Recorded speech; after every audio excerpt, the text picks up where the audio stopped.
Hello everyone, Drad here. Today we're going to make one of my most requested dishes, which is a simple cornbread casserole. And then to go with that, I'm going to make some Mexican style shredded chicken. We'll use some of that to eat with today's meal, and if I've got some leftovers, make some chicken tacos or something like that thereafter. So let's get started. Alright, we're going to be joined today with one of my favorite background characters, my dog Archer, who is sitting in as today's OSHA compliance officer and official FDA taste tester. Alright, we're going to do this in two parts. First, we're going to go ahead and make the casserole. We're going to use a can of cream corn, a drained can of whole kernel corn, a can of Rotel that's been drained, some sour cream, some butter, and a box of Jiffy corn muffin mix. And so that's going to be the major basis for the casserole itself. We're going to throw that in the oven at 350, so I've just started preheating it.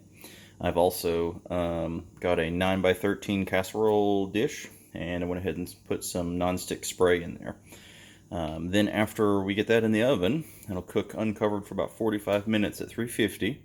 We're going to start working on our shredded chicken. So I've had some leftover chicken, some drumsticks, which is not the best chicken part for this particular application, but it's what I had. So leftovers, using those up. And also had a little white meat as well. So it's going to be a little over 2 cups of shredded chicken, something like that, maybe close to 3 cups. And then I've got a chipotle chili and adobo sauce, and some lime juice, garlic, a little tomato paste, some chicken broth, and then I've got some seasonings like cumin, paprika, chili powder, all that kind of stuff to give it the flavor and the flair. Alright, let's start mixing up the stuff for the casserole. So again, 350 on the oven. It's already just getting to preheat. I'm going to go ahead and put in, I got a full stick of butter. I've got a little casserole dish. I'm going to put it in the microwave to start melting. And while that's doing its thing, I'm going to dump in this box of corn muffin mix. You could, use something that's not a mix if you'd like, but this is rather convenient. This is pretty easy to throw together the way that I've got the recipe going, so just breaking up some of these clumps with my fingers for the moment.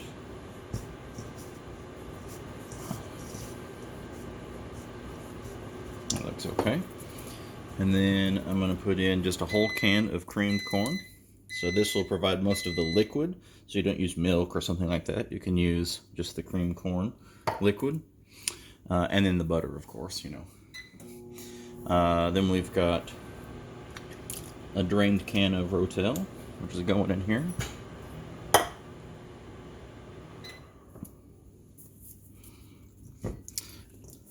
Can of whole kernel corn. It's going in here. And then I've got this plunger tube with a cup of sour cream. Okay.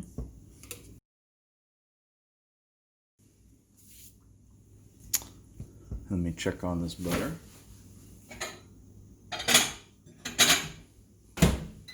Almost there. While that's still finishing its melt, I'm going to go ahead and try to mix some of this together pretty well.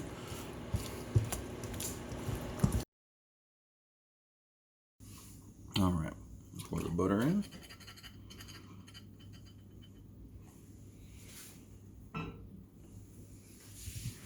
And then mix, mix, mix. Alright, so it's starting to mix pretty well. I'm going to put in just about a teaspoon of salt. And then crack in some fresh ground black pepper.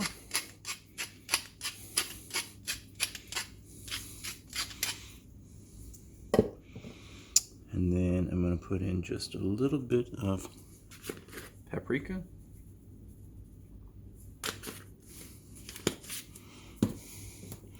And a little bit of chili powder.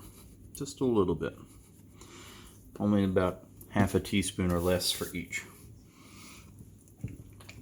Most of the flavor will come from just the Rotel itself, bring a little heat. The sour cream and butter will add a real creaminess, and it'll bake together. and form a cornbread casserole. So it seems to be well mixed. I'm just going to put it in my buttered pan.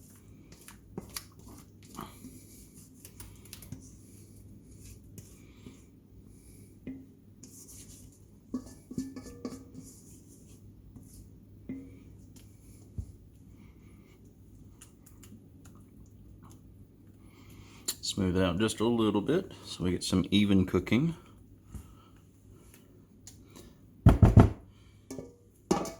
And then toss it into the oven.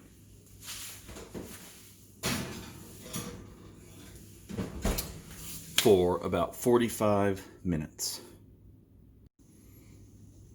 Alright, now we're going to move on to the shredded chicken. So I'm going to turn this to high, go ahead and get some flame going on my skillet. I'm going to put in a tablespoon or so of regular vegetable oil.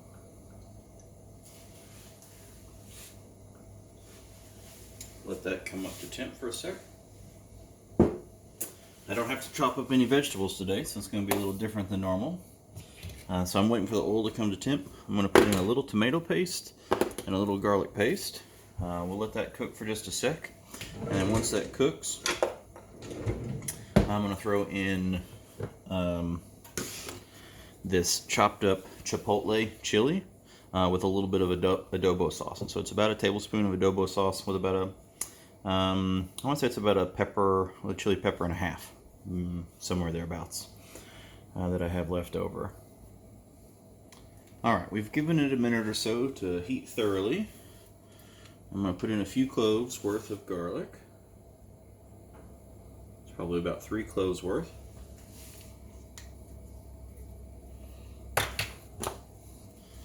Put in what's probably 2 tablespoons of tomato paste.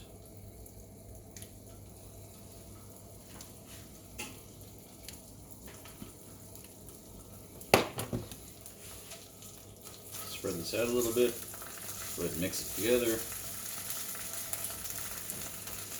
Turn the heat down to medium-high. A little popping.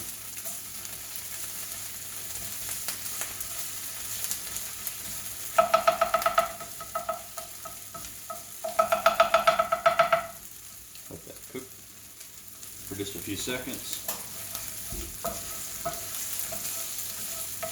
Just so to release some of those flavors. Toast it up a little bit. I can already start to smell it. It doesn't take long. Go ahead and put in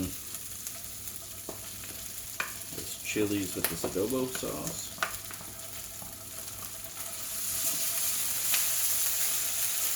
Bring this down to medium.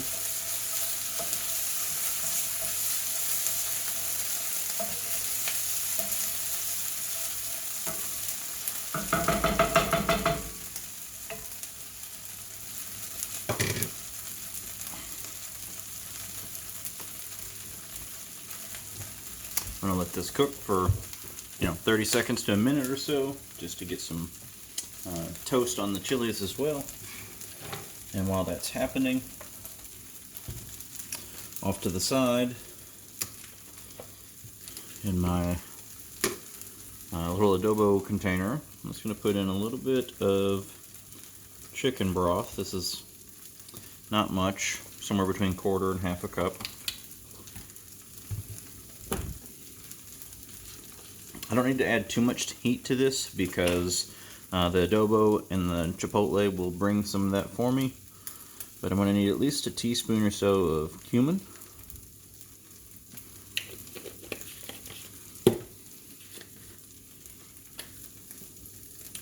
Same for paprika.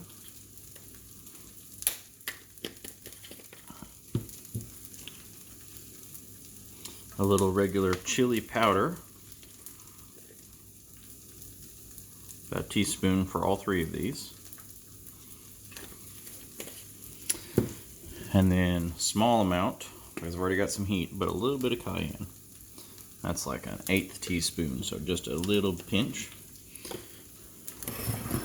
Then a teaspoon or so of salt. and then some fresh cracked black pepper.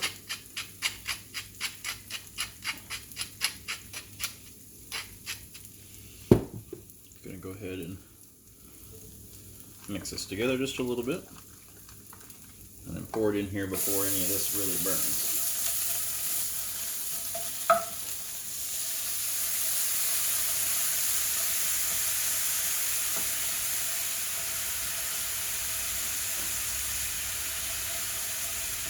Do a little mix.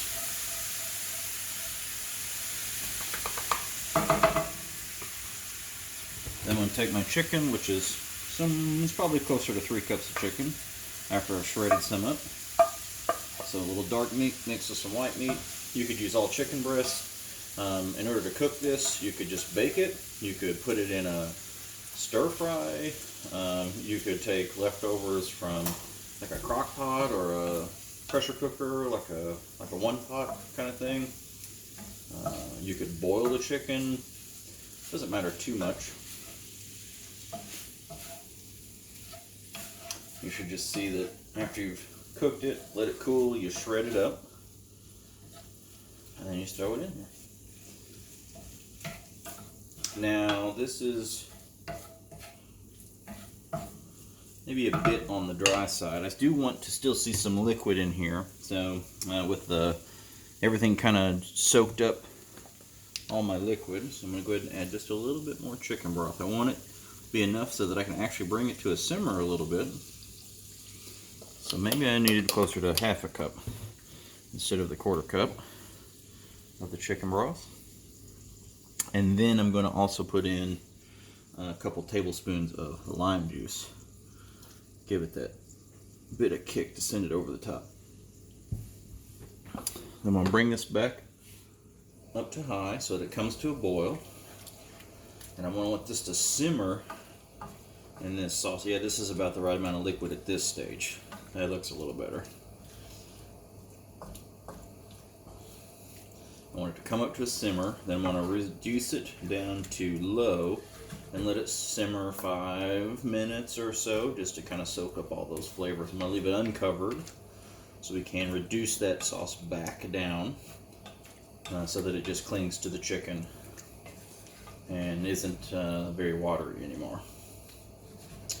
So bring it up to a boil while it's on high. Once it's boiling all over the actual skillet, so you can see little bubbles all around the outside. It won't be much longer that it'll be fully bubbling in all the places. Then you know it's a full simmer. I'll turn the temp down.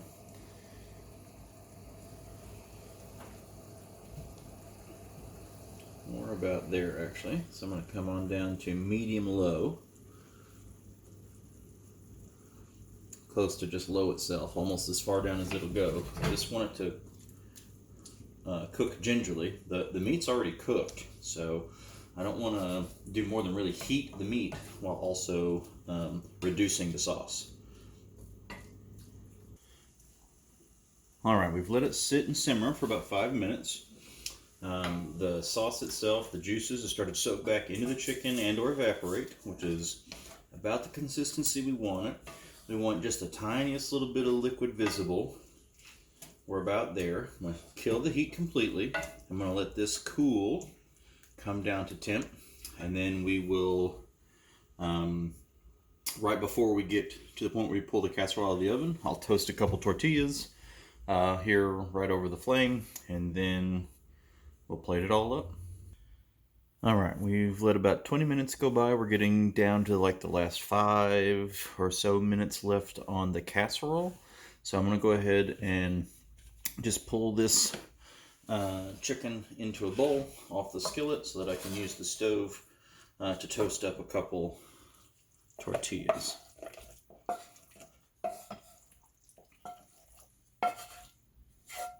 And you can see that there's very little liquid left. Most of it is all either incorporated in the chicken or evaporated, but it's also not dry either, which is an important quality to have. Okay. Set this in the middle.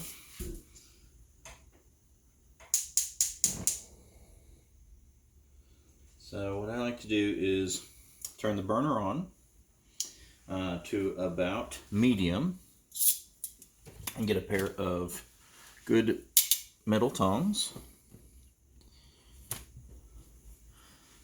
And then just throw it so I can see where the ring of gas, where the fire's coming up. And I like to line up the outside edge with one side. Now I know that the tortilla is off center, but one side's here. And then I just I don't want to leave it in one place too long because it will definitely burn. I slowly rotate what part of the edge is next, is actually on the edge of the fire. So just keep rotating it around, pulling it one side or the other. You can see it's starting to toast a little bit there. See, one side's slightly more toasted than the other, so I'll just move things a bit.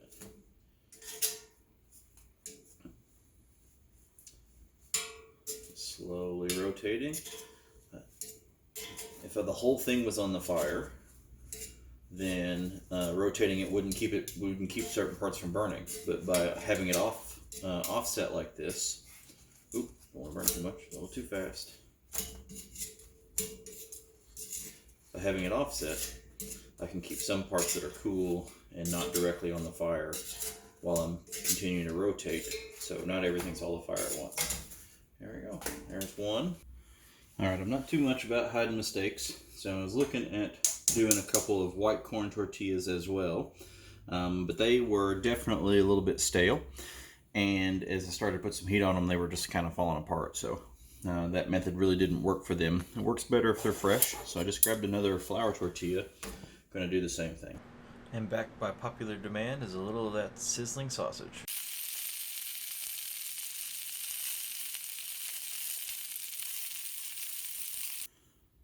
Alright, the alarm for the casserole just finished, so I'm going to go ahead and move the skillet out of the way.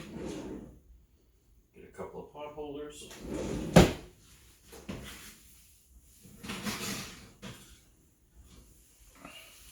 And bring this casserole out.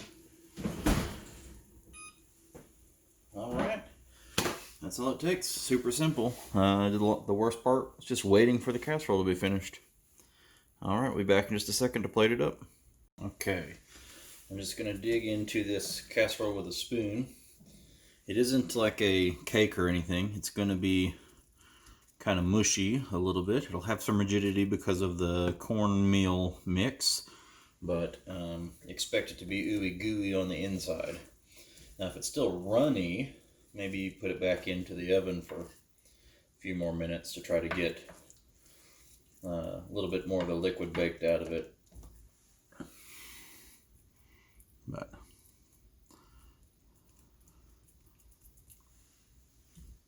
just a couple scoops of our casserole, and then just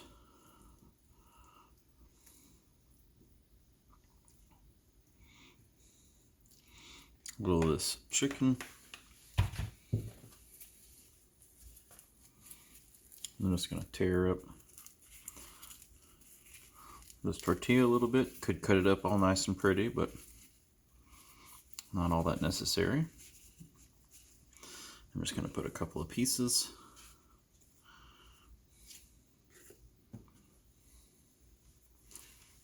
And there we go. Easy, simple lunch or dinner.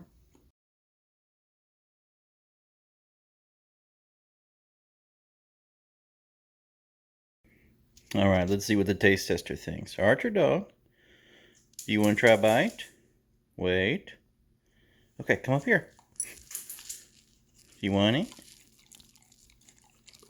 He said good. Good boy.